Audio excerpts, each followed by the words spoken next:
Meron kasi kami tinitingnan dito na may possibility na yung ibang mga dating nag-ooperate ng POGO is nag-switch na sa ganitong loan scamming. May mga nahuli na kasi tayo before na ang nagpapatakbo mga Chinese nationals.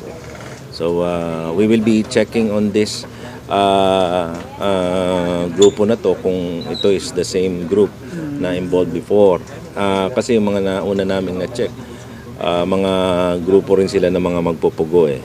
Kaya lang, ito kasi mas tago sila dito kasi nga mga 1, 2 hanggang 3 tao lang na foreign nationals ang nagpapatakbo nito at karamihan ng mga keyboard workers nila ay puro Pilipinos.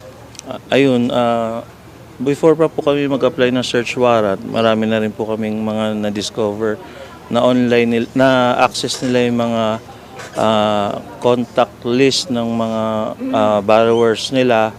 Although may permission yun sa app pag magda-download ka, pero yung pag-retain ng mga contact list gagamitin sa paniningil, sa pangaras, beyond yun sa permission na binibigay mo. Tapos yung iba, na-access din yung gallery.